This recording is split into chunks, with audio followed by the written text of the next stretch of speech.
முருகன் மீது நம்பிக்கையும் பக்தியும் கொண்ட முருகானந்தன் பழைய நாட்களில் ஒரு சிறிய கிராமத்தில் முருகானந்தன் என்ற ஒரு சிறுவன் இருந்தான்.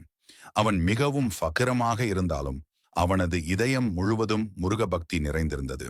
அவன் பள்ளிக்கு போவதற்கு முன்பும் வந்த பிறகும் வீட்டு வேலை முடித்ததும் எல்லா நேரங்களிலும் முருகா முருகா என ஜெபம் செய்து வந்தான். அவன் வீட்டருகே ஒரு சின்ன முருகன் கோவில் இருந்தது. அங்கேதான் அவன் தினமும் பூக்கள் சேகரித்து முருகனுக்கு பூஜை செய்வான். அவனிடம் பெரியவர்கள் சொல்வதெல்லாம் ஒரே ஒரு பதில்: என் முருகன் எனக்காக இருக்கிறாரே, எனக்கு வேறு எதுவும் வேண்டாம். ஒரு தேவை, ஒரு அற்புதம். ஒரு நாள் முருகானந்தனது அம்மா மிகவும் நோயுற்றாள். டாக்டர் பார்த்து மருந்து வாங்க வேண்டும் என்ற அவசியம் ஏற்பட்டது. ஆனால் வீட்டில் பணம் இல்லை. அவன் அன்றைய இரவில் கோவிலுக்கு சென்று முருகனிடம் மிகவும் மனதுடன் பிரார்த்தனை செய்தான். முருகா, என் அம்மாவை காப்பாற்று. உன் வேளால் என் துக்கத்தை வெல்லச் செய்.